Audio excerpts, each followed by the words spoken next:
And this is Rosalind Henderson, and you are at the podcast Reinventing Work. This is the idea behind it. How can we up our performance at work without killing ourselves? How can we find that work-life balance? It's a difficult thing, but I believe it can be done.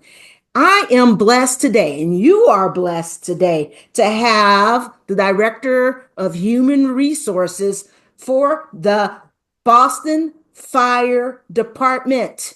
Thank you for being here, Lennie De Souza. Thank you. Welcome. Thanks for having me.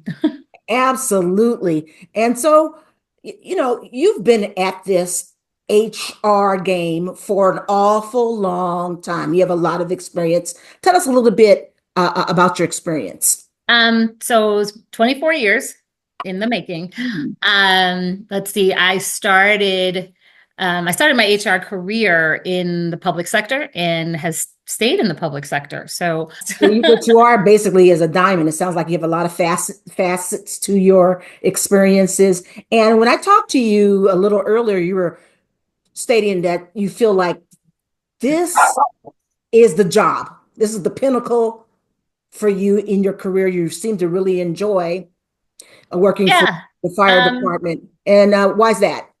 Well, I do, because I could say, I mean, I've had, like you said, multifacets, and that was the beauty of working for state government because it's one employer with different departments, so you get to move around. And I got to move into an agency, an independent, a secretariat, so I got a taste of everything. But what I enjoy about working for the city is that, again, what you do in the office, you see in real life. So, I live near very close to one of the firehouses, and you're like, oh, I know what that is, I know what this is. But being able to see the people that I actually support and seeing how my work pans out supporting these people that are putting their lives on the line every day is Wow. is great. But for me personally, this is the first time I can say I've been in a position where HR is not perceived as this touchy feely. We don't run it because, in public safety, it's guns and hoses and, crime and punishment, and it's, law enforcement. They're not thinking about human, human relations, employee relations. So Yeah. that's the touchy feely stuff I've been told. But I had to clearly remind past employers that the touchy feely, if you don't take care of it, ends up as lawsuits on your desk. Mm. So this is the first time I could say I've been in a place where I'm truly respected. My opinion and advisement is respected. Um, and I feel like I'm part of this very big dysfunctional family. So it's Yeah, great. It's been a really good experience thus far. I love it. I love it. So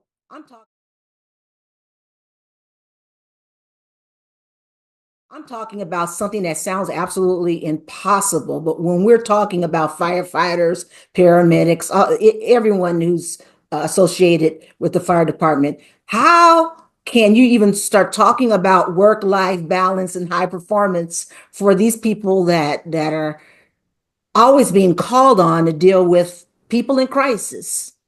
Um, for them, and I was just having a conversation this morning with someone who's a counselor in another field. Um, for the people that their job is self-sacrifice, because Yes. that's pretty much what firefighters do. Um, there really needs to be support for them. And sometimes people look badly upon therapy or counseling or some sort of support. I'm a proponent for it. I think they should be readily available. A lot of our firefighters we're in the military and they're coming back with stuff. Mhm. So and there are others, and not even just the firefighters. We have civilians that, that's what I'm really working towards is getting support for them, and not just the hands-on hard equipment support, but the softer stuff, the stuff that you don't see. It's easy to treat a broken bone, but not someone's broken spirit. So, what I really would love to see, and we do have our own EAP program headed by a great person who gets it and who has really been working hard to make it a lot bigger, and not only for firefighters, but for civilians as well. And, you know, and there's a whole piece of self accountability with Yes. self care. Yes. You have to know when you need it and have to acknowledge that, you know what, I'm not well, or something's not right, or I'm not feeling right. You have Yes. to check in with yourself. So we can have all the services across the board, and if people don't use it or utilize it, it's just a whole bunch of stuff that we have out there. So I think when it comes to self-care, you need to check in with yourself. Am I okay? Is this okay? Mm-hmm. This, what I just saw, what I just dealt with, how am I dealing with it now? Where is it coming out in different aspects of my life? There needs to be a self check-in. You know what, Lenny, and I think especially in the helping professions that we sometimes really do bond with our colleagues and our coworkers. And I Yep. think there's a place for a coworker to really call another friend or coworker out Mhm. on some behaviors that sometimes you're not even aware that you're exhibiting or attitudes that you're exhibiting, Mhm. which just shows that, oh my gosh, I've been really touched by this, or I'm really I'm struggling here. I think that that is a major helper in, the blind spots that we oftentimes have. And especially when you're talking about, because men pretty much dominate the field, Yep. they tend to say, swallow it, suck it up, Man up. man Yeah. up, and keep going until they can't go in anymore, which oftentimes there's been considerable damage by the time some people begin to admit, oh my Yeah. gosh, this is really messing with me. Yeah. Yeah, and that was a good point that you brought up, because another thing that I really love about the fire department, it's based on camaraderie Yeah. and teams. Like you're not supposed to see a lone firefighter. They work as a group, a company, they call it. Um, and they have to, by the nature of their job, rely on each other. Yes. So we can't have a lot of discord in the firehouse or in the group or company, because their lives are depending on each other.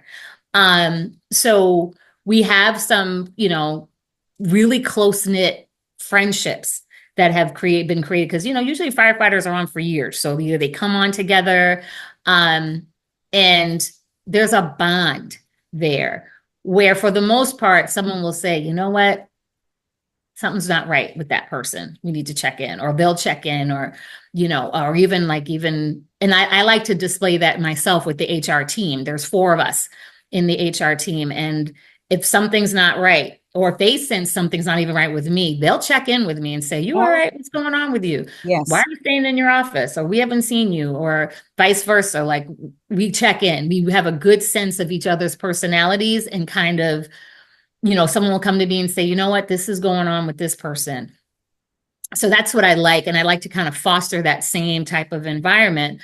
But it's one of the great things about the department is that they're little, but they're different facets of people, and they're very close knit, so that they'll say, yeah, that person's my classmate. Yeah. Just from that, there's a bond.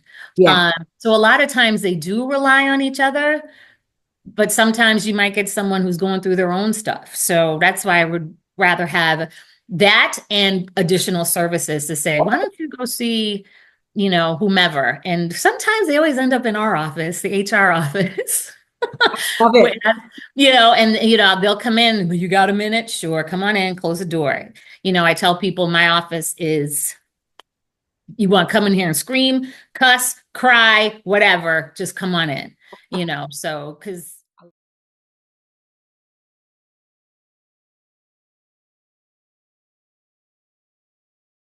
It's a safe place. it's a safe place. I love that. And so, I sometimes think that people need to, first of all, get trained and be given permission on really learning how to use soft skills. For instance, honestly, those soft skills can sometimes save your health, save your life. But people need the permission. This is the way I think our society is just wired here in America. We're taught to be individualists. We can handle it. I'm super person kind of a Yep. thing, and so some of that has to be unlearned. Because there needs to be those soft skills. what additionally would you like? Are there any initiatives that, things that you want to, um, initiative you would like to lead and see in the workplace a little bit Yeah, more? it's That funny you asked that lead because the, I'm in a program, a training program that we have to do a leadership commitment, and so one of the things that I want to do, and I know it hasn't been done in the department, is probably done in other places, but something what's called like a stay interview. So a stay interview is when you are interviewing people that they're not going anywhere, they're staying. They're not leaving. It's not an exit interview and it's not onboarding, but it's the what happens in the middle. You have the onboarding, welcome, here's the bathroom, here are your keys, here's your coworkers, and then you don't see them again until they're leaving. Okay, well, why are you leaving? Okay, because this is you're giving me a 2 weeks notice.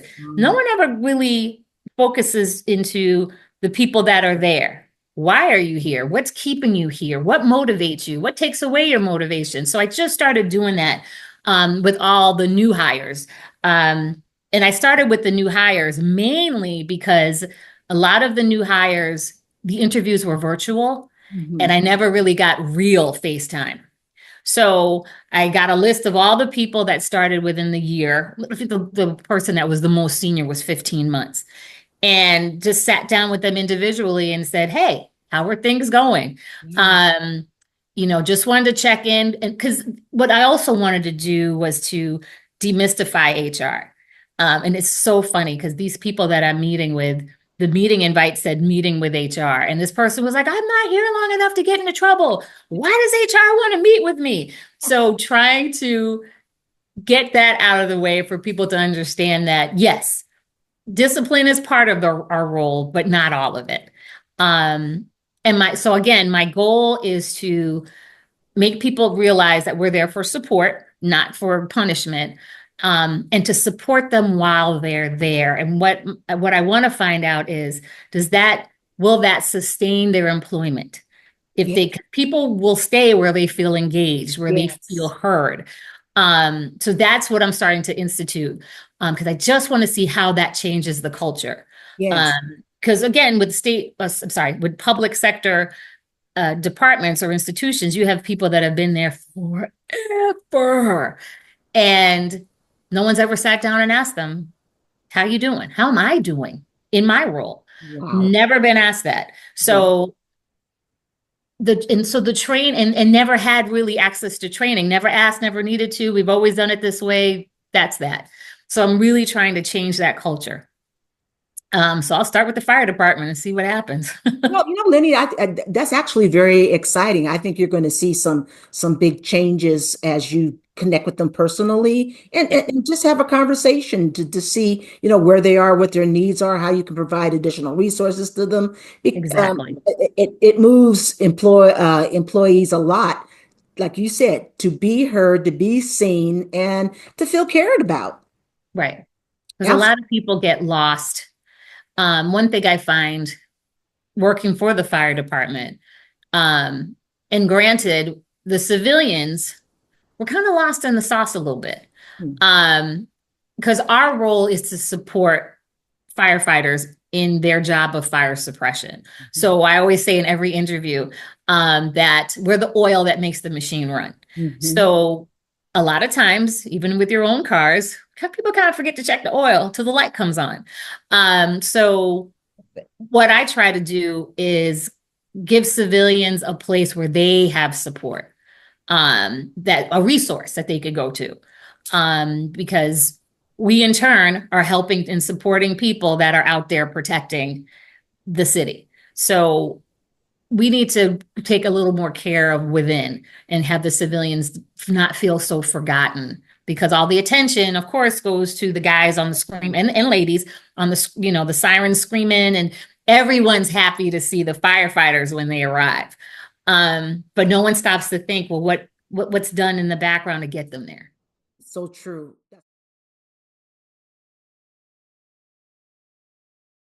That's a very good point. So true. Since you've been with the fire department, I'm sure you're getting some feedback. It seems like you're bringing some humanity, dignity to the workplace, that you're opening your door instead of it being a closed door. You're changing the whole idea of what HR looks like, feels like. So, what are some of the feedback that you're hearing from the people who are working with you? It's so funny. So I'll tell you, one of my best, you have little nuggets of memories that you want to take with you with every position. The best one I ever got was at the fire department. So I started, um, and 2 weeks, within 2 weeks, there was someone, a woman of color that was retiring. And I said, I want to meet with you before you leave. I just want to pick your brain because she was there for 30 plus years. And come to find out, she was the only person of color, the first person of color in the fire department. And if you know the reputation or the history of Boston Fire, none of us ever were in there. Wow. It was very difficult to get into Boston Fire. Boston Police historically was very difficult for anyone of color to get in. So I was dying to hear her story. So I meet with her and she says to me, and what brought tears to my eyes, because she said to me, it does my heart good to see you in this position because you're the first woman of color in this position. So, and that's starting right off the bat of the job. And I was like, well, thank you for being the first person of color and making a path for me to get here.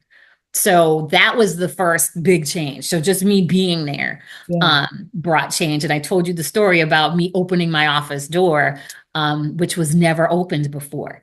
And people would walk by and was like, wow, this door opens? Like, and I was floored that it had such an impact that the door was open. The past two commissioners, the one that hired me, was like, wow, it really brightens up the hallway, So little things like that, things like me attending promotions, me going to different ceremonies.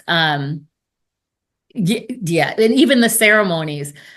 I brought a lot to the department in the sense that I'm a singer on the side by my hobby, All and right. they're always calling me to sing the national anthem at different at different ceremonies, promotions, whatever it is. They're like, "Can you do the anthem real quick?" Sure.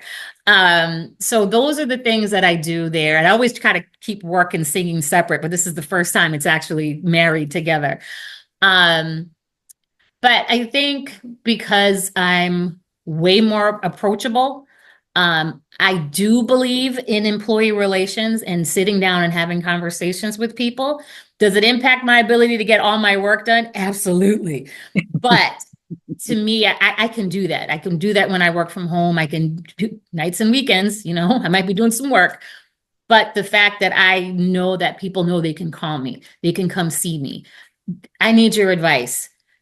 That means so much more to me personally. It's more, I guess I'm kind of selfish because it's more self-fulfilling for me because I feel like I do have a purpose. I do have a role there. So the feedback I've been getting has been so great.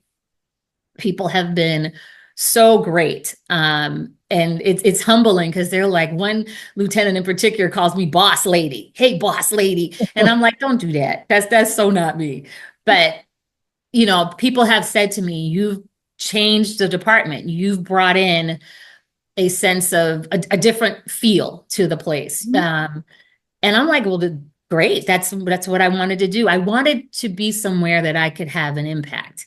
When I was applying there, because of the reputation, I had friends that were like, what are you doing? Oh, what do you really want to work there? And I said, I really want to work there because I want to have an impact. And it's been great. It's had its ups and downs. Who does it have his downs sometimes and challenges because I'm trying to change culture. Yes. So sometimes you're going to come head to head with that culture and having the ability to navigate through that without making enemies is very difficult. And sometimes people are just mad and they'll come around because they know I mean well. It's not that I'm doing anything nefarious or I have any ill will or any kind of intent to succeed on someone's back. It's just I'm trying to do the right thing. Wow. Wow. And that power of just being available and intermingling, getting all the departments to speak up and to be involved. It creates a cohesion, I think. And again, I think that cohesion, it really does translate, I believe, into self-care, emotional self-care. I feel good about being here at this job. In fact, I might even look forward to coming every morning a little bit more because of that positivity and because Right. you're promoting that. And it sounds so simple, but these are the things that, cumulatively over time Mhm. really does help the mindset. It helps the emotions. It just Yeah. impacts in such powerful ways. So, Yeah. And you have to be in the right, because not every day you're going to be positive and loving going to work. It's probably more likely than not. But that's again where I talk about the self accountability. Like, what are the things that you can do personally that brings you to that point where you can go to work and feel good about yourself and good about what you do? Because life happens. You're still a person, life still happens. So what do you do on those days where you got to put on a mask, basically, and still come in, leave all your baggage at the door because you got to pick up and help somebody with their baggage. So that's where that self-care that, for me, I go to the gym. My son and I work out all the time together. I sing at church. I go to church. So those are the things that's not work, but it helps. And I pray a lot. That helps to kind of center yourself and say, you know what, I'm still blessed despite whatever I'm dealing with, and I can still help somebody despite how I'm feeling.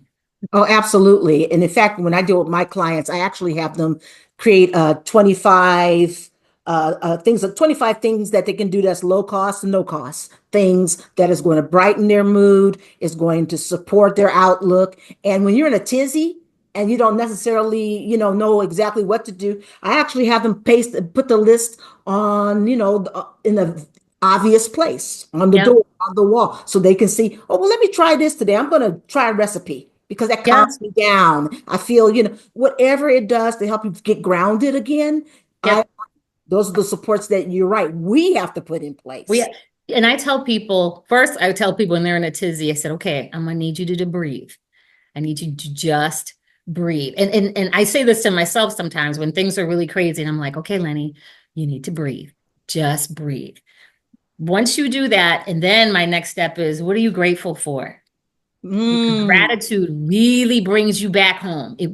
There's something about gratitude and appreciation that calms you right down. yes. I say to myself, you know what? 6 years ago, you weren't where, you prayed for the life you have now. That brings me right to reality. And it's not a slap to reality, but it's just this sense of gratitude when you think about all the blessings, all the things that you have, where you came from, what you've worked for. Um, you know, those things really start to center you and say, okay, it's not that bad. It's gonna be all right.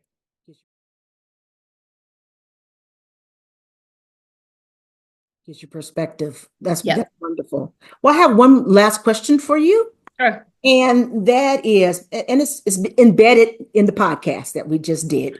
But in terms of HR contributing to creating a workplace that kind of motivates, that helps people perform at their highest level, and Yep. yet try to find some work-life balance, uh, what would you say to a new HR professional or anyone who's looking to do that in the workplace? What would be some of your suggestions? There's a few things. I'd say for yourself personally, before you want to go out there and pitch. I'll say, because again, I mean, things have changed. HR is now looked upon as a business partner. Well, if you have the proper leadership, HR is looked upon as a business partner. So for you personally, you got to know your stuff. You want to come in there and doing your own homework, looking at your own experience, understanding. Then the next step would be understanding the work environment. How do you do that? You get out of your office and you get to know people. You got to know the people you're working with. You got to know the leadership that you're working with. Is this leadership approachable that I can come with these ideas, or do they want me just to stay in my lane? And I've been in both. I mean, thankfully, I'm in a culture now where the commissioner is very open to HR. And it's great because I'll say, this is happening, fine, whatever you want to do. He's very good about that. Or he'll say, no, I don't want to do that. But I can have a conversation with him. I can talk to leadership and say, this is what's happening. This is not what's happening. But I've also been in organizations where they're like, please stay in your lane. We don't want to hear from HR. But that's where I do my work in that lane, and I let my work speak for itself. Then people will notice. So I say to anybody that's starting out, let your work present your work. Let your work speak for you. Rather than, because we've all been there in fields where people want to throw out their degrees and accolades and all the stuff they've done. Just do the work. Put your head down and do the work, and let your work speak for yourself. But know what you're doing, know what you're talking about, know the people you're working with. Those things, it will make the difference. And Wow. be prepared to be challenged. Yes, yes, because you're dealing with people, change, culture, all of these things. Right. Lennie, thank you for sharing your wisdom. I could we could probably talk another 2 hours or something Right. easily, because I'm sure there are so many stories that Oh, you yeah. that you can tell. But especially having you in place and working with firefighters, in particular, and I have a heart for anyone in Mhm. the helping professions because I was a teacher for 30 years in the inner city. Yep. So Uh, so I'm glad that you are where you are, because I think that you're an absolute support and a jewel to those firefighters who's out there doing tremendous, all right. mind-blowing work each and every day, and all the support system too. The support system is doing marvelous work. And so with that, I want to thank you for being here, Thank you for helping having us to me. reinvent work. All right. Until next time, everybody, peace and love. Bye-bye for Bye. now. Thank you, Lennie. So let's pull out a couple of main points from the conversation that we had with Lennie. Action items for you. Talking about self-care. Number one is the importance of having a workplace buddy. We underestimate the power of relationships to reduce our stress. So when you have a workplace buddy, for instance, they know you like the back of their hand, and they could say things like, hey, you're acting a little bit differently, or check that thought, because I think that thought might be a little bit, they can help you regulate your behavior and your emotions. So really important. Lennie talked about creating a safe place in her office where workers can come in, they can scream, they can curse. I can just see them rolling on the floor, whatever they have to do to process things that they're dealing with at work. She provides for that. Relationships are very powerful in mitigating stress. So here's my challenge for you. I want you to find a workplace buddy and be serious about meeting once a week. It's a place where you can spend anywhere from 15 minutes to 30 minutes sharing your heart, being for real, being transparent, having each other serve as an emotional container. I'm telling you, it goes far in reducing stress. Number two, I want you to do some check-ins with yourself. So daily at the end of your 9 to 5, you could be on the freeway or doing something else. Take 10 minutes, just 10 minutes to reflect on your day. What went well? What do you need to improve on? Okay. Perhaps you want to think about different areas of stress. Maybe you're dealing with relational stress. Maybe you need to make a plan for being better with time management. Maybe you need to look at your energetic patterns. Maybe you need to look at relational strengths. What plan can you put in place to deal with these ongoing issues. And lastly, what triggered you today? If you were triggered, if Susie said something and it reminded you of your mom and you found yourself being very annoyed with her, well, that is an area to work on. So again, we're talking about mitigating all that tension so that you're regulating your behavior and emotions and showing up to do your duties each and every day. So take that to the bank and you use those two strategies. Until next time, peace and blessings. Bye bye for now.